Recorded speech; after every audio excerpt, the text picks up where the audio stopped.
လာပါရှင်ရန်ကုန်ခေတ်သစ်ရဲ့နေ့လည်ခင်းသတင်းတွေကိုတင်ဆက်ပေးပါမယ်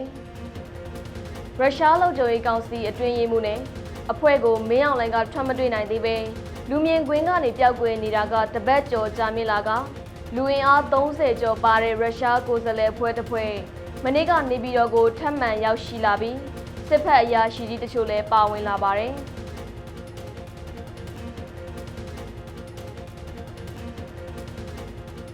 ရန်ကုန်နဲ့မန္တလေးမှာစက်မှုဇုံတွေ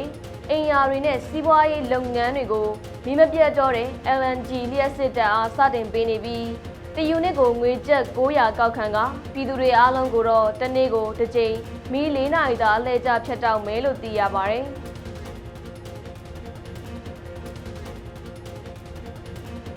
ကမ္ဘောဒီးယားနယ်စပ်မှာရှိတဲ့ကြားဖြန့်ငွေလိမ်ဂိုင်းစခန်းတွေကိုဖော်ထုတ်ဖို့ထိုင်းရရှိတွေက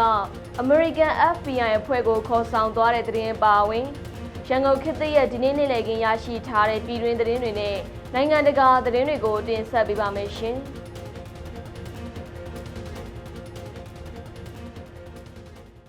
ပထမဆုံးတင်ဆက်ပေးမယ့်သတင်းကတော့ရုရှားဖက်ဒရေးရှင်းနိုင်ငံရဲ့လုံခြုံရေးကောင်စီအတွင်းရေးမှူးမစ္စတာဆာဂျီရွှိုင်းဦးဆောင်တဲ့ရုရှားကိုယ်စားလှယ်အဖွဲ့ကိုအကြမ်းဖက်စစ်ကောင်းဆောင်မင်းအောင်လှိုင်ကတွေ့ဆုံနိုင်တာမရှိသေးပဲလူမြင်ကွင်းကနေပျောက်ကွယ်နေတာကတပတ်ကျော်ကြာမြင့်လာတယ်လို့နေပြည်တော်စစ်ဖက်သတင်းရင်းမြစ်ကပြောပါတယ်။ဖေဖော်ဝါရီလ1ရက်နေ့မှာရုရှားဖက်ဒရေးရှင်းနိုင်ငံရဲ့လုံခြုံရေးကောင်စီအတွင်းရေးမှူးမစ္စတာဆာဂျီရွှိုင်းဦးဆောင်တဲ့အဖွဲ့ဟာနေပြည်တော်ကိုရောက်ရှိလာပြီးအကြမ်းဖက်စစ်ကောင်းဆောင်မင်းအောင်လှိုင်နဲ့တွေ့ဆုံဖို့မူလကတည်းကစီစဉ်ထားခဲ့ပါတယ်။ဒါပေမဲ့အဲ့ဒီအခါမှာဖေဖော်ဝါရီလ2ရက်နေ့မင်းအောင်လှိုင်နဲ့တွေ့ဆုံနိုင်တာမရှိသေးပဲမင်းအောင်လှိုင်ရဲ့လုံခြုံရေးဆိုင်ရာအကြံပေးပုဂ္ဂိုလ်လည်းဖြစ်တယ်လို့သမရယုံဝင်ကြီးဌာနတရဲ့ဝင်ကြီးတင်အောင်ဆန်းကာကွယ်ရေးဝင်ကြီးဗိုလ်ချုပ်ကြီးတင်အောင်ဆန်းတို့သာတွေ့ဆုံခဲ့တယ်လို့နေပြည်တော်စစ်ဘက်သတင်းရင်းမြစ်ကပြောပါတယ်။ဒါအပြင်မစ္စတာဆာဂျီရွှိုင်းနဲ့ခီးစဉ်ကနေပြည်တော်မှာ2ရက်ဖဲနေမှာဖြစ်ပြီးမူလခီးစဉ်အတိုင်းသာဆိုရင်တော့ဖေဖော်ဝါရီလ3ရက်နေ့မှာပြန်လည်ထွက်ခွာမှာဖြစ်ပေမဲ့အခုကတော့မင်းအောင်လှိုင်နဲ့မတွေ့ရသေးတော့ရက်တိုးနေမလားဒါမှမဟုတ်မတွေ့ဘဲနဲ့ပြန်သွားမလားဆိုတာကတော့စောင့်ကြည့်ရမယ်ထင်ပါတယ်လို့နေပြည်တော်စစ်ဘက်သတင်းရင်းမြစ်ကဆိုပါတယ်။အဲ့ဒီအပြင်မနေ့ကဖေဖော်ဝါရီလ2ရက်နေ့မှာလူအင်အား30ဝန်းကျင်ပါတဲ့ရုရှားနိုင်ငံရဲ့အဆင့်မြင့်ကိုယ်စားလှယ်အဖွဲ့တစ်ခုလည်းထပ်မံရောက်ရှိလာပြီးရုရှားစစ်တပ်ကအရာရှိကြီးတချို့လည်းပါဝင်ပါတယ်။အကြမ်းဖက်စစ်ကောင်းဆောင်မင်းအောင်လှိုင်မှာလူမြင်ကွင်းမထွက်တာကသတင်းတစ်ပတ်ကျော်နေပြီဖြစ်ပြီးဇန်နဝါရီလ26ရက်နေ့နေ့လယ်ပိုင်းနေပြည်တော်မှာမြန်မာနိုင်ငံဆိုင်ရာထိုင်းတန်အမတ်ကြီးနဲ့တွေ့ဆုံမှုမှာလူမြင်ကွင်းကနေနောက်ဆုံးမြင်တွေ့ခဲ့ရတာဖြစ်ပါတယ်။မင်းအောင်လှိုင်မှာဇန်နဝါရီလ29ရက်နေ့ကနေဖေဖော်ဝါရီလ1ရက်နေ့ထိမင်းအောင်လှိုင်မှာစီးဝေးတွေအခမ်းအနားတွေမတက်တော့ဘဲလူမြင်ကွင်းကနေပျောက်ကွယ်နေခဲ့တာဖြစ်ပြီးမန္တလေးနန်းတွင်းကိုရောက်ရှိချိန်မှာရှော့တိုက်တုံးထိမှန်ခဲ့တဲ့ဆိုတဲ့သတင်းတွေလည်းထွက်ပေါ်နေပါတယ်။ပြီးခဲ့တဲ့ဇန်နဝါရီလ29ရက်နေ့မနက်4နာရီခွဲမှာ Brave Warrior for Myanmar BWN အဖွဲ့ရဲ့ဦးဆောင်စီမံမှုနဲ့ No More Dictatorship NMD PDF အဖွဲ့ Shadow Mandalay အဖွဲ့နဲ့ Infinity အညာအဖွဲ့တို့ပူးပေါင်းပြီးအလဲပိုင်းတိုင်းစစ်ဌာနချုပ်လာပခတဲ့ကိုတရားခုံမမရှော့တိုက်တုံး9လုံးနဲ့ပစ်ခတ်တိုက်ခိုက်ခဲ့တာကြောင့်3လုံးကိုအောင်မြင်စွာပစ်ခတ်တိုက်ခိုက်နိုင်ခဲ့ပါတယ်။ရှော့တိုက်တုံးတွေနဲ့ပစ်ခတ်ချိန်မှာမင်းအောင်လှိုင်မှာရတရားချေဖို့အတွက်အလဲပိုင်းတိုင်းစစ်ဌာနချုပ်လာပခကိုခိတ္တတဲခုန်နေချိန်တိုက်ခိုက်ခဲ့တာလို့အဲ့ဒီအဖွဲ့တွေကသတင်းထုတ်ပြန်ခဲ့ကြပါတယ်ရှင်။ဆက်လက်တင်ဆက်ပေးမယ့်သတင်းကတော့ရန်ကုန်နဲ့မန္တလေးမှာစက်မှုဇုံတွေအိမ်ယာတွေနဲ့စီးပွားရေးလုပ်ငန်းတွေကို LNG လျှက်စစ်တပ်အားစတင်ပေးနေပြီးတယူနစ်ကိုငွေကျပ်900ကောက်ခံနေပြီလို့ရန်ကုန်တိုင်းလျှက်စစ်တပ်အားပေးရေးအဖွဲ့ရဲ့အလဲကျတာဝန်ရှိသူတဦးကရန်ကုန်ခေတ်သစ်ကိုပြောပါတယ်။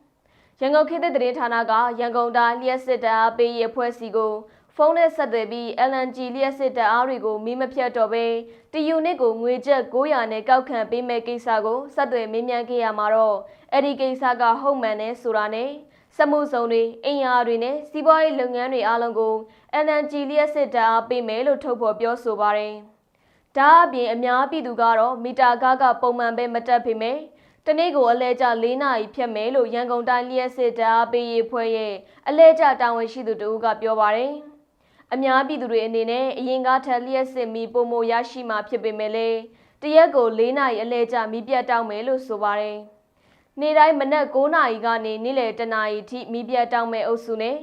နေ့လယ်တနာရီကနေညနေ9နာရီအထိမိပြတ်တောက်မဲ့အုပ်စုဆိုပြီးနှစ်စုခွဲခြားက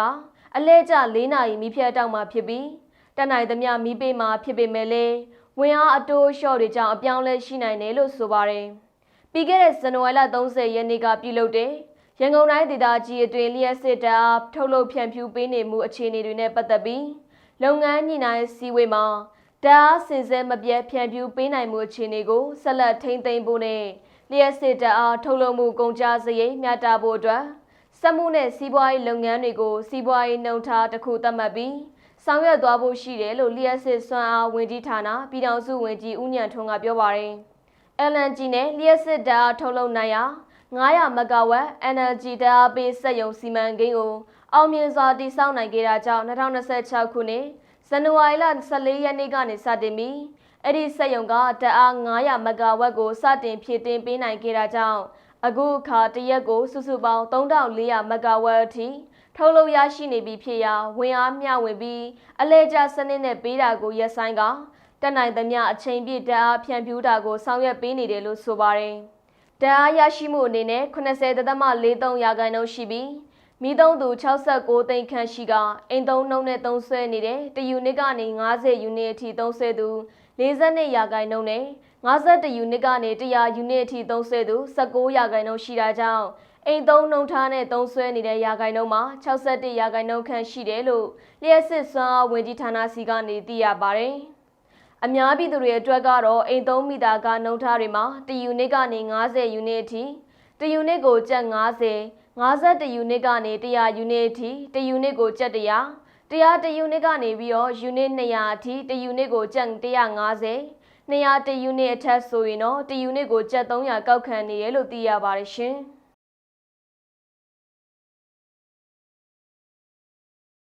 ဆက်လက်ပြပေးမယ့်သတင်းကတော့နွေဦးတော်လှန်ရေး9နှစ်တာကာလအတွင်းမှာအကြမ်းဖက်စစ်အုပ်စုရဲ့ရက်စက်မှုတွေကအရှိန်မလျှော့သွားပဲပုံမပြင်းထန်လာတယ်လို့အမျိုးသားညီညွတ်ရေးအစိုးရလူ့အခွင့်အရေးဆိုင်ရာဝန်ကြီးဌာနကထုတ်ပြန်ပါတယ်။နွေဦးတော်လှန်ရေး9နှစ်တာအတွင်းမှာအကြမ်းဖက်စစ်အုပ်စုဟာပိုပြီးတော့စနစ်တကျနဲ့ရက်စက်လာတာကိုတွေ့ရပြီးသူတို့ရဲ့ကျူးလွန်ပုံတွေကတစ်နှစ်ထက်တစ်နှစ်ပိုပြီးပြင်းထန်လာသလိုအခုဆိုရင်အရက်သားတွေကိုလူသားတိုင်းအဖြစ်ပုံမအသုံးပြုကစစ်ကြောင်းထိုးတာတွေဟာနေရာတိုင်းမှာဖြစ်ပေါ်နေတယ်လို့လူ့အခွင့်အရေးဆိုင်ရာဝန်ကြီးဌာနကဖော်ပြထားပါတယ်။ဒါအပြင်ရွာတွေကိုမီးရှို့ရုံတွေမကပဲပြည်သူတွေရဲ့အသက်သွေးကြောဖြစ်တဲ့ရေတွင်းရေကန်စာတင်ကျောင်းနဲ့ဆေးရုံတွေကိုပါစနစ်တကျဖျက်ဆီးပြီးလူနေထိုင်လို့မရအောင်အထိလှုပ်လာကြပါတယ်လို့လူ့အခွင့်အရေးဆိုင်ရာဝန်ကြီးဌာနကဖော်ပြထားပါတယ်။အကြမ်းဖက်စစ်အုပ်စုက9နှစ်တာအတွင်းမှာအစုလိုက်အပြုံလိုက်တပ်ဖြတ်မှုဖြစ်စဉ်ပေါင်း900တမှုအထိရှိခဲ့တာကိုဝန်ကြီးဌာနအနေနဲ့ချက်လက်ကောက်ယူမှတ်တမ်းတင်နိုင်ခဲ့ပြီးအပြစ်မဲ့ပြည်သူ9188ယောက်အထိသေဆုံးခဲ့ရတာကိုတွေ့ရှိရတယ်လို့ဖော်ပြထားပါတယ်။လူ့အခွင့်အရေးဆိုင်ရာဝန်ကြီးဌာနကကောက်ယူရရှိထားတဲ့မှတ်တမ်းတွေအရလေကြောင်းတိုက်ခိုက်မှုပေါင်း4950အထိရှိခဲ့ပြီးဆေးရုံကျောင်းနဲ့ဘာသာရေးစာအုပ်ပေါင်း1282ခုပျက်စီးခဲ့ရပါတယ်။2025ခုနှစ်ဧပြီလအတွင်းပြည်သူတွေငလျင်တန်းကိုအလူးလက်ခံစားနေရချိန်မှာတောင်အကြမ်းဖက်စစ်အုပ်စုအားလူသားချင်းစာနာမှုအကူအညီတွေစာလေကြောင်းတိုက်ခိုက်မှု298ကြိမ်နဲ့ပြည်သူတွေပေါ်ရက်ဆက်စွာကျူးလွန်ခဲ့ပါတယ်။ဒါအပြင်တူရောင်ရွေးကောက်ပွဲအတွက်လမ်းခင်းဖို့2025ဒီဇင်ဘာလတလထဲမှာတင်လေကြောင်းတိုက်ခိုက်မှုပေါင်း289မှုကိုရည်ရွယ်ချက်ရှိကျူးလွန်ခဲ့တာဟာသူတို့ရဲ့လူမဆန်မှုကိုပိုပြီးမီးမောင်းထိုးပြနေတာပဲလို့ဝန်ကြီးဌာနကထောက်ပြထားပါတယ်။ဆေးရဇဝဲမှုတွေကိုပြောင်ပြောင်တင်ဆက်လက်ချိုးဖောက်နေတဲ့အကြမ်းဖက်စစ်အုပ်စုကိုနိုင်ငံတကာအနေနဲ့လင်းရင်စီဖြတ်တောက်မှုကိုပုံမလှုပ်ဆောင်လိုက်တာဟာသူတို့ရဲ့ပြည်သူ့အပေါ်ကျဲချမဲ့ဘုံတွေကိုရပ်တန့်လိုက်တာပဲဆိုတာနဲ့ကဘာကြီးအနေနဲ့စာနာမှုထပ်ပိုတဲ့လက်တွေ့ကြတဲ့အရေးယူမှုတွေကိုဒီထက်ပိုမိုလှုပ်ဆောင်ပေးဖို့အတွက်လည်းလူ့အခွင့်အရေးဆိုင်ရာဝန်ကြီးဌာနကတိုက်တွန်းတောင်းဆိုထားပါတယ်ရှင်။ပဲခူးတိုင်းဘက်ကသတင်းကိုတင်ဆက်ပေးပါမယ်။ပဲခူးတိုင်းဝေါ်မြို့နယ်မှာအကြမ်းဖက်စစ်တပ်အထိုင်ချတပ်ဆွဲထားတဲ့နေရာနဲ့ပြူစောတိကောင်းဆောင်နေအိမ်ကိုလက်နက်ကြီးတွေနဲ့ပစ်ခတ်တိုက်ခိုက်ခဲ့တယ်လို့ပဲခူး District People Defense Organization ပဲခူးခရိုင်ပကဖရဲ့တာဝန်ရှိသူတို့ကရန်ကုန်ခေတ်သစ်ကိုပြောပါရယ်ဖေဖော်ဝါရီလ1ရက်နေ့မှာဝေါ်မြို့နယ်လက်ပံရွာမှာရှိတဲ့အကြမ်းဖက်စစ်တပ်တပ်ဆွဲထားပြီးလက်နက်ကြီးပစ်ခတ်တဲ့နေရာနဲ့ပြူစောတိကောင်းဆောင်အောင်ကြီးနေအိမ်ကိုတော်လိုင်းတပ်ဖွဲ့တွေက လက်နက်ကြီးတွေနဲ့ပစ်ခတ်တိုက်ခိုက်ခဲ့ပြီးစစ်တပ်ဘက်ကထိခိုက်သေဆုံးမှုအခြေအနေကိုအတိမပြုနိုင်သေးပါဘူး။ဒါအပြင်ဇန်နဝါရီလ31ရက်နေ့ကမကွေးတိုင်းမြိုင်မြို့နယ်မှာရှိတဲ့အိုးရင်ရွာကိုစစ်ကြောင်းထိုးဝင်ရောက်လာတဲ့အကြမ်းဖက်စစ်တပ်ကအိပလက်အညာမြေစစ်စင်ရေးအဖွဲ့ရဲ့တပ်စခန်းကိုဝင်ရောက်စီးနင်းခဲ့ပြီးတော်လှန်ရေးတပ်ဖွဲ့တွေထောင်ထားတဲ့တစ်တာမိုင်းကိုဖွင့်ကြည့်ရာကနေပောက်ကွဲမှုဖြစ်ပွားကစစ်သား3နေရာမှာတင်ပွဲချင်းပြီးတေဆုံးကကျန်2ဦးကလည်းအိုးရင်ရွာတဲ့အရောက်မှာပဲထပ်မံတေဆုံးသွားခဲ့တဲ့အပြင်စစ်သား3ဦးမှလည်းပြင်းထန်ဒဏ်ရာရရှိခဲ့တယ်လို့အိပလက်အညာမြေစစ်စင်ရေးအဖွဲ့ကထုတ်ပြန်ထားပါတယ်။အဲ့ဒီအကြမ်းဖက်စစ်တပ်စစ်ကြောင်းဟာအိပလက်အညာမြေစစ်စင်ရေးအဖွဲ့ရဲ့တပ်စခန်းကနေဖောက်ခွဲရေးပစ္စည်းတွေနဲ့ယူနီဖောင်းထုတ်လုပ်ပစ္စည်းတွေငွေကျပ်300ခန့်ကိုမီးရှို့ဖျက်ဆီးခဲ့ပြီးအိုးရင်ရွာဖုံးကျောင်းကစံအိတ်တွေကိုလည်းကားလေးစီးနဲ့ယူဆောင်သွားပါသေးတယ်။အိပလက်အညာမြေစစ်စင်ရေးအဖွဲ့အနေနဲ့ပြည်သူနဲ့တရားတဲ့အမြဲတမ်းရပ်တည်နေပြီးထောက်ပံ့ကူညီသူတွေကိုလည်းကျေးဇူးအထူးတင်ရှိပါတယ်လို့သတင်းထုတ်ပြန်ထားပါသေးရဲ့ရှင်။တနင်္သာရီတိုင်းဘက်မှာတော့တနင်္သာရီတိုင်းလောင်းလုံးမြို့နယ်စစ်ပြဲရွာကိုစစ်ကြောင်းထိုးလာတဲ့စစ်တပ်ကိုဒရုန်းနဲ့ဘုံကျဲတိုက်ခိုက်ခဲ့တာကြောင့်စစ်သားတွေထိခိုက်မှုရှိတယ်လို့လောင်းလုံးမြို့နယ်ပကဖရဲ့တာဝန်ရှိသူတို့ကရန်ကုန်ခေတ်သစ်ကိုပြောပါတယ်။ပြီးခဲ့တဲ့ဇန်နဝါရီလ26ရက်နေ့မှာလောင်းလုံးမြို့ကနေစစ်ပြဲရွာရေပုံးကျောင်းကိုစစ်ကြောင်းထိုးဖို့ထွက်လာတဲ့အကြမ်းဖက်စစ်တပ်ကိုတော်လှန်ရေးတပ်ဖွဲ့တွေကဒရုန်းနဲ့ဘုံ9ကြိမ်ကျဲချတိုက်ခိုက်ခဲ့တာကြောင့်အကြမ်းဖက်စစ်တပ်ဘက်ကထိခိုက်သေဆုံးမှုရှိပြီးစစ်ကြောင်းထိနာကလောင်းလုံးမြို့ပေါ်ကိုပြန်လည်ဆုတ်ခွာသွားတယ်လို့သိရပါတယ်။ပြီးခဲ့တဲ့ဇန်နဝါရီလ26ရက်နေ့မှာလောင်းလုံးမြို့ကနေစစ်ပြဲရွာရေပုံးကျောင်းကိုစစ်ကြောင်းထိုးဖို့ထွက်လာတဲ့အကြမ်းဖက်စစ်တပ်ကိုတော်လှန်ရေးတပ်ဖွဲ့တွေကဒရုန်းနဲ့ဘုံ9လုံးကျဲချတိုက်ခိုက်ခဲ့တာကြောင့်အကြမ်းဖက်စစ်တပ်ဘက်ကထိခိုက်သေဆုံးမှုရှိပြီးစစ်ကြောင်းထိနာကလောင်းလုံးမြို့ပေါ်ကိုပြန်လည်ဆုတ်ခွာသွားတယ်လို့သိရပါတယ်။တော်လှန်ရေးရဲဘော်တွေကတော့အထိခိုက်မရှိပြန်လည်ဆုတ်ခွာနိုင်ခဲ့တယ်လို့လောင်းလုံးမြို့နယ်ပကဖရဲ့တာဝန်ရှိသူကပြောပါတယ်။အဲ့ဒီတိုက်ခိုက်မှုကိုလောင်းလုံးတမနီလိပ်ပြ LLSPF လောင်းလုံးမြို့နယ်ပြည်သူ့ကာကွယ်တပ်ဖွဲ့ပကဖຫນွေဦးပျောက်ကြားတပ်ဖွဲ့ចောင်းသားတော်လှန်ရေးတပ် SRF ဂေါ်ရီလာတဝဲမြို့ပြပျောက်ကြားတပ်ဖွဲ့တို့ကပူးပေါင်းလှုပ်ဆောင်ခဲ့တာလို့သိရပါတယ်။အခုလိုမျိုးပဲဇန်နဝါရီလ9ရက်နေ့ကစကိုင်းတိုင်းမြောင်မြို့နယ်မှာကြောက်ရည်ရဲစခန်းကိုရိတ်ခါပို့တဲ့စစ်ကြောင်းကိုဒရုန်းနဲ့တိုက်ခိုက်ခဲ့တာကြောင့်စစ်တပ်ဘက်ကထိခိုက်သေဆုံးမှုရှိနိုင်ပြီးအရေးအတွက်ကိုတော့အတိမပြုနိုင်သေးဘူးလို့မြောင်ဒရုန်းဖို့ MDF ရဲ့တာဝန်ခံကြားခင်စိန်ကပြောပါတယ်။ဒါအပြင်အဲ့ဒီအကြမ်းဖက်စစ်တပ်အင်အားက200ဝန်းကျင်လောက်ရှိပြီးဒရုန်းကတော့စုစုပေါင်း3စီးနဲ့တိုက်ခိုက်ခဲ့တာဖြစ်ပြီးထိခိုက်တာမျိုးကတော့4ယောက်5ယောက်လောက်ရှိပါတယ်လို့မြောင်ဒရုန်းဖို့ MDF ရဲ့တာဝန်ခံကြားခင်စိန်ကပြောပါတယ်။အဲ့ဒီတိုက်ခိုက်မှုကိုမြောင်ဒရုန်းဖို့ MDF နဲ့မြောင်မြို့နယ်မှာမိတ်ပူပေါင်းအဖွဲ့တို့ကပူးပေါင်းလှုပ်ဆောင်ခဲ့ပြီးတော်လှန်ရေးတပ်ဖွဲ့ဝင်တွေကတော့အထိကိမရှိပြန်လည်ဆုတ်ခွာနိုင်ခဲ့တယ်လို့သိရပါတယ်ရှင်။စကိုင်းတိုင်းဘက်ကိုကြည့်အောင်ပါ။စကိုင်းတိုင်းရင်းမာပင်မြို့နယ်အလောင်းတော်ကတ္တပနေမြေအနီးတစ်ဝိုက်ကကြေးရွာတွေကိုအကြမ်းဖက်စစ်တပ်ကတိုက်ပွဲဖြစ်ပွားတာမရှိဘဲလေရင်စက်တက်လေဒီချန်ဟယ်ကော်ပတာတွေနဲ့ဘုံကျဲတိုက်ခိုက်ခဲ့တာကြောင့်ပြည်သူ2ဦးထိခိုက်ဒဏ်ရာရရှိခဲ့တယ်လို့ဒေသခံပြည်သူတွေကရန်ကုန်ခေတ်သစ်ကိုပြောပါတယ်။ပြီးခဲ့တဲ့ဖေဖော်ဝါရီလ1ရက်နေ့မှာရင်းမာပင်မြို့နယ်အလောင်းတော်ကတ္တပနေမြေအနီးတစ်ဝိုက်ကကြေးရွာတွေကိုအကြမ်းဖက်စစ်တပ်ကတိုက်ပွဲဖြစ်ပွားတာမရှိဘဲဂျက်ဖိုက်တာစက်တက်လေဒီနဲ့ချန်ဟယ်ကော်ပတာတွေနဲ့ဇက်တိုက်ဘုံကျဲတိုက်ခိုက်ခဲ့တာကြောင့်ပြည်သူ2ဦးထိခိုက်ဒဏ်ရာရရှိခဲ့တယ်လို့ဒေသခံပြည်သူ2ဦးကပြောပါတယ်။အဲ့ဒီလိုမျိုးပဲဖေဖော်ဝါရီလ1ရက်နေ့တုန်းကစကိုင်းတိုင်းကဏီမြို့နယ်တောင်ပိုင်းကကြေးရွာတွေကိုလည်းအကြမ်းဖက်စစ်တပ်ကတိုက်ပွဲဖြစ်ပွားတာမရှိဘဲဝိုင်တွဲလေရင်ဂျက်ဖိုက်တာစက်တက်လေဒီချန်ဟယ်ကော်ပတာတွေနဲ့ဘုံကျဲတိုက်ခိုက်ခဲ့တာကြောင့်ကြေးရွာနေပြည်သူတွေထွက်ပြေးတိမ်းရှောင်နေရပြီးပြည်သူတွေထိခိုက်မှုအခြေအနေနဲ့နေအိမ်တွေပျက်စီးမှုအခြေအနေကိုအတည်ပြုနိုင်တာမရှိသေးဘူးလို့ဒေသခံပြည်သူတွေကပြောပါတယ်။ဒါအပြင်ဖေဖော်ဝါရီလ2ရက်နေ့နေ့လယ်3:35မိနစ်ခန့်အချိန်မှာစကိုင်းတိုင်း10မြို့နယ်အနောက်ဘက်ခြမ်းကကော်တက်ကြီးရွာကိုလည်းအကြမ်းဖက်စစ်တပ်ကဂျက်ဖိုက်တာတစ်စီးနဲ့ပေါင်200ဘုံသီးနှလုံးကျဲချတိုက်ခိုက်ခဲ့တာကြောင့်ပြည်သူပိုင်းနေအိမ်3လုံးထိခိုက်ပျက်စီးခဲ့ပြီ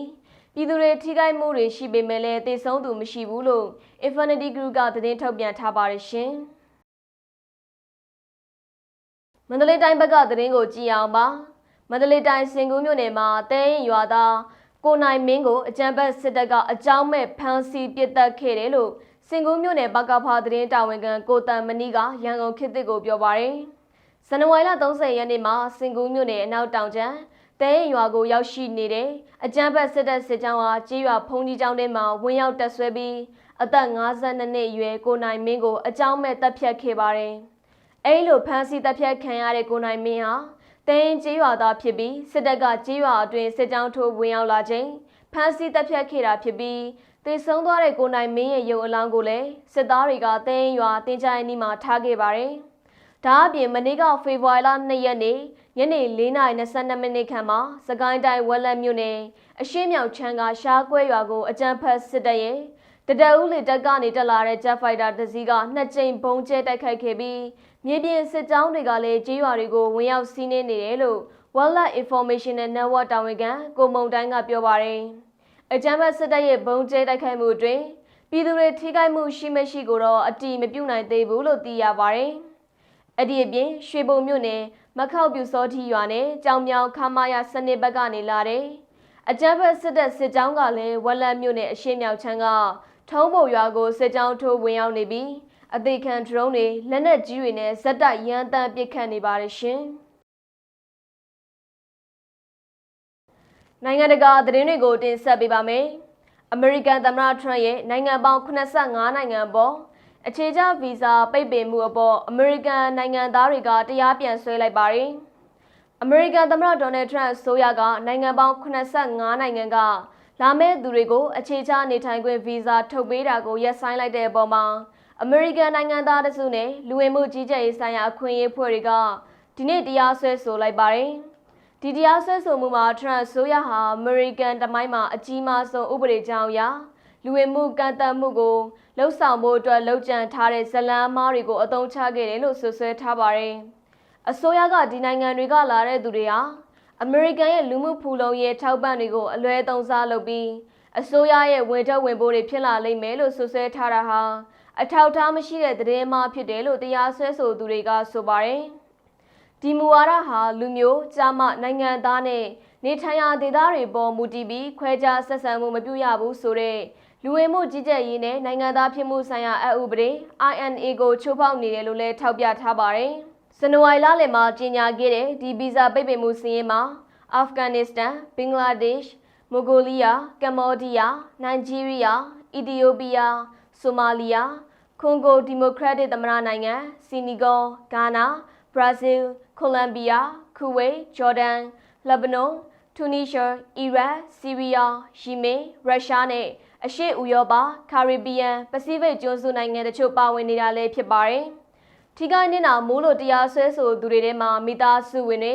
ဇနီးခင်ပွန်းသားသမီးတွေကိုအမေရိကန်ကိုခေါ်ယူဖို့ဗီဇာလျှောက်ထားပြီးအတည်ပြုချက်ရထားပြီးသားအမေရိကန်နိုင်ငံသားတွေပါဝင်တယ်လို့ကျွမ်းကျင်လုပ်သားအဖြစ်ဗီဇာရထားတဲ့နိုင်ငံသားတွေလည်းပါဝင်ပါတယ်။ဒါအပြင်ဒါဥပဒေကိုလိုက်နာပြီးမိသားစုနဲ့ပြန်ဆုံခြင်းတဲ့သူတွေကိုမတရားဖိနှိပ်တာပဲလို့ရှင်းနေတွေကပြောပါတယ်။ရွှေပြောင်းနေထိုင်သူများစုဟာအစိုးရရဲ့ထောက်ပံ့အစီအစဉ်အများစုကိုခန်းစားခွင့်မရှိပေမဲ့ဒေသတွင်ပြည်내နဲ့ဖက်ဒရယ်အခွန်တွေကိုတော့ပုံမှန်ပေးဆောင်နေရသူတွေဖြစ်ပါတယ်။2018ခုနှစ်တုန်းကလည်းအစ္စလမ်ဘာသာဝင်အများစုနေထိုင်တဲ့နိုင်ငံတွေကိုထရန့်ကဗီဇာပိတ်ခဲ့ပူပါတယ်။အဲဒီတုန်းကတရားရုံးချုပ်ကသမ္မတမှာနိုင်ငံတော်လုံခြုံရေးအရဗီဇာကန့်သတ်ပိုင်ခွင့်ရှိတယ်လို့ဆုံးဖြတ်ပြီးထရန့်ဘက်ကအနိုင်ပေးခဲ့ပါတယ်။လက်ရှိမှာတော့ဒီအမှုရဲ့ရလဒ်ဟာမရေရာသေးပါဘူး။သမ္မတထရန့်လူဝင်မှုကြီးကြပ်ရေးနဲ့ပတ်သက်ပြီးတရားစွဲဆိုမှုအများအပြားနဲ့ရင်ဆိုင်နေရပါတယ်။ဥပဒေပညာရှင်တွေကတော့အစိုးရဟာလူဖြူမဟုတ်တဲ့မိသားစုတွေဟာအကျိုးခံစား권တွေကိုမတရားယူနေတဲ့ဆိုတဲ့အယူအဆမှားတွေကိုသုံးပြီးလူမျိုးရေးခွဲခြားမှုကိုအခြေခံထားတဲ့မူဝါဒကိုကျင့်သုံးနေတာလို့ဝေဖန်နေကြပါတယ်။ဒီတရားစွဲဆိုမှုဟာထရန့်ဆိုရရဲ့လူဝင်မှုကြီးကြပ်ရေးကန့်သတ်ချက်တွေကိုတားဆီးဖို့စ조사တဲ့ကြီးမားတဲ့တိုက်ပွဲတစ်ခုဖြစ်ပါတယ်ရှင်။ဆက်လက်တင်ဆက်ပေးမှာကတော့ထိုင်းစစ်ဘက်ဆိုင်ရာထောက်လှမ်းရေးအကြီးအကဲဟာဖေဖော်ဝါရီလ2ရက်နေ့မှာနိုင်ငံပေါင်း20ကစစ်တမ်းမှုတွေနဲ့အမေရိကန် FBI အရာရှိတွေကိုခေါ်ဆောင်ပြီးထိုင်းကမ္ဘောဒီးယားနယ်စပ်တစ်လျှောက်ကတန်တရားဖြစ်ပွဲကြားဖြန့်ငွေလိမ်ကိုင်းအခြေစိုက်စခန်းတွေကိုတွားရောက်စစ်ဆေးခဲ့ပါတယ်။ဒီစခန်းတွေကကမ္ဘာတဝန်းကပြည်သူတွေကိုပြစ်မှတ်ထားပြီးနယ်စပ်ဖြတ်ကျော်ငွေလိမ်လည်မှုတွေကျူးလွန်နေတဲ့ဆိုတဲ့ခိုင်လုံတဲ့သက်သေထောက်ထားတွေကိုကိုးကားပြီးအခုလိုလှုပ်ဆောင်ခဲ့တာပါ။ထိုင်းကြည်တပ်ထောက်လှမ်းရေးဌာနညွှန်ကြားရေးမှူးချုပ်ဒုတိယဗိုလ်ချုပ်ကြီးတီရာနာနန်ဒါခွမ်ကအခုခီးစဉ်ဟာ Open House တကားဖွင့်မစ်ရှင်ရဲ့အစိပ်ပိုင်းတစ်ခုဖြစ်ပြီး စူရိခရိုင်ချောင်းချုံအိုစမတ်နေဆက်ဒေသမှာဖြစ်ပွားနေတဲ့နိုင်ငံဖြတ်ကျော်ရာဇဝတ်မှုတွေကြောင့်နိုင်ငံတကာအတိုင်းအဝိုင်းကိုရှင်းလင်းပြောကြားဖို့ရည်ရွယ်တာဖြစ်တယ်လို့ဆိုပါတယ်။ဒီကိုယ်စားလှယ်အဖွဲ့မှာအမေရိကန်၊မလေးရှားနဲ့ဗီယက်နမ်နိုင်ငံတို့ကကိုယ်စားလှယ်တွေပြင်စိုက်ဘာရာဇဝတ်မှုနှိမ်နင်းရေးကိုကြီးကြပ်နေတဲ့ထိုင်းရဲတပ်ဖွဲ့အစည်းအဝေးအရာရှိတွေလည်းပါဝင်ပါတယ်။စစ်ဆေးရေးအဖွဲ့အားချောင်းချုံအမြဲတမ်းနေဆက်ဂိတ်ရဲ့တစ်ဖက်ချမ်းမှာရှိတဲ့အိုစမတ်အပန်းဖြေစခန်းနဲ့ Royal Hill ဆောင်ဝင်းတွင်ပါဝင်နေရာတော်တော်များများကိုတွားရောက်စစ်ဆေးခဲ့ပါတယ်။အာဏာပိုင်တွေရဲ့ဆိုရအဲ့ဒီနေရာတွေဟာအကြီးစားငွေလိမ်ကိုင်းစခန်းတွေဖြစ်လက်ပတ်နေတာဖြစ်ပါတယ်။စုံစမ်းစစ်ဆေးသူတွေဟာအဲ့ဒီနေရာတွေမှာရဲစခန်းအတုတွေနဲ့ဗန်အတုတွေကိုလူတွေကိုယုံကြည်အောင်လိမ်လည်ဖို့အတွက်ပြုလုပ်ထားတာတွေကိုတွေ့ရှိခဲ့ရပါတယ်။ရဲရောင်ဆောင်ပြီးလိမ်လည်ဖို့အသုံးပြုတဲ့ဝတ်စုံတွေနဲ့ဂိုင်းဝတ်တွေထွက်ပြေးသွားချိန်မှာကြံရိတ်ခဲ့တဲ့ပစ္စည်းတွေကိုမြင်တွေ့ရပါတယ်။ဒုတိယဗိုလ်ချုပ်ကြီးတီရာနန်ကအခုတွေ့ရှိချက်တွေအရဒီဒေသဟာနိုင်ငံအများပြားကသားကောင်တွေကိုထိခိုက်စေတဲ့စနစ်တကျဖွဲ့စည်းထားတဲ့ကြားဖြတ်ငွေလိမ်ကိုင်းဗဟိုချက်အဖြစ်လှုပ်ဆောင်နေတာကိုပြသနေရလို့ဆိုပါတယ်။လက်ရှိမှာထိုင်းရဲတပ်ဖွဲ့ကအသက်သေထောက်ထားအားလုံးကိုသိမ်းဆည်းထားပြီးစစ်တပ်ကတော့အဲ့ဒီနယ်မြေကိုဆက်လက်ထိန်းချုပ်ကာဝင်ရောက်စစ်ဆေးမှုတွေကိုကူညီပေးနေပါတယ်။ထောက်လှမ်းရေးခန့်မှန်းချက်တွေအရ2025ခုနှစ်ဒီဇင်ဘာလမှာဖြစ်ပွားခဲ့တဲ့နေဆက်တိုက်ပွဲတွေကြောင့်လူအများအပြားတခြားကိုမပြောင်းရွှေ့ခင်အထိ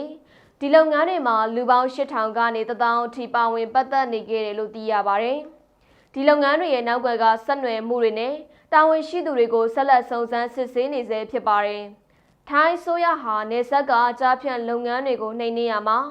FBI ပါဝင်နိုင်ငံတကာနဲ့ပူးပေါင်းပြီးဒီလုပ်ငန်းတွေရဲ့အတိုင်းအတာဘလောက်ကြီးမားတယ်ဆိုတာကိုကမ္ဘာအသိအောင်ထုတ်ဖော်ပြသလိုက်တာပဲဖြစ်ပါတယ်ရှင်။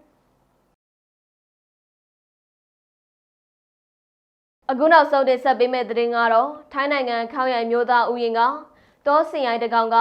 ဖေဖော်ဝါရီလ2ရက်နေ့မနက်အစောပိုင်းမှာစခန်းချနေတဲ့အသက်69နှစ်အရွယ်ခီးသွွားတဦးကိုတိုက်ခိုက်တပ်ဖြတ်ခဲ့ပါတယ်။ဒါဟာဒီစင်ထီးကြီးကြောင့်လူသေဆုံးရတဲ့တတိယမြောက်ဖြစ်ရဖြစ်တယ်လို့အာဏာပိုင်တွေကအတည်ပြုပါတယ်။ဒီဖြစ်ရဟာထိုင်းနိုင်ငံနာဂရရာဆာတီမာပြည်နယ်မှာ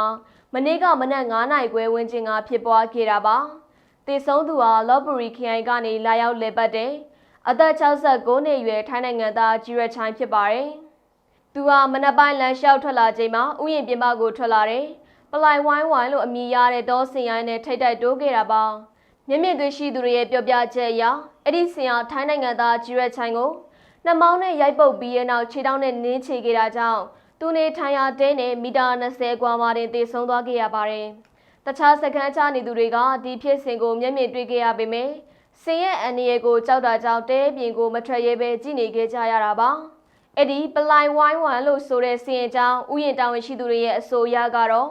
ဒီစင်ဟာလက်ရှိမှာစင်မုံယိုနေတာဖြစ်ပြီးအရင်ကလည်းလူ2ဦးကိုတပ်ဖြတ်ခဲ့ပူပါတယ်။အခုတစ်ချိန်ဟာသူတက်တဲ့တတိယမြောက်လူသေဆုံးမှုဖြစ်လာခဲ့ပါတယ်။ရဲတပ်ဖွဲ့ဘက်ကတော့ဒီစင်ကိုလူနေရက်ကွက်နဲ့ဝေးရကိုမောင်းထုတ်ဖို့ဒါမှမဟုတ်သူ့ရဲ့အမူအကျင့်တွေကိုထိန်းချုပ်နိုင်ဖို့အတွက်တခြားနေရာကိုရွှေ့ပြောင်းဖို့ခောက်ရံဥယျာဉ်အကြီးအကဲနဲ့ဆွေးနွေးသွားမယ်လို့ပြောပါတယ်။အခုလိုမကင်တွယ်ပဲလွတ်ထားမယ်ဆိုရင်ပြည်သူတွေအတွက်နောက်ထပ်အန္တရာယ်ကြီးမားလာနိုင်တယ်လို့လည်းသူကသတိပေးခဲ့ပါတယ်။လက်ရှိမှာခောက်ရံဥယျာဉ်ကိုတွားရောက်လည်ပတ်ပြီးစခန်းချမဲ့သူတွေအနေနဲ့တောစင်ရိုင်းတွေရဲ့အန္တရာယ်ကိုအထူးသတိထားဖို့လိုအပ်နေတဲ့အခြေအနေပဲဖြစ်ပါတယ်ရှင်။ဒါကတော့ရန်ကုန်ခေတ်သစ်ရဲ့ဒီနေ့နေ့လည်ခင်းရရှိထားတဲ့ပြည်တွင်းသတင်းတွေနဲ့နိုင်ငံတကာသတင်းတွေကိုတင်ဆက်ပေးခဲ့တာပါကြည့်ရှုပေးခဲ့ကြတဲ့အတွက်ကျေးဇူးတင်ပါတယ်ရှင်ကျွန်မကတော့ရှားပါ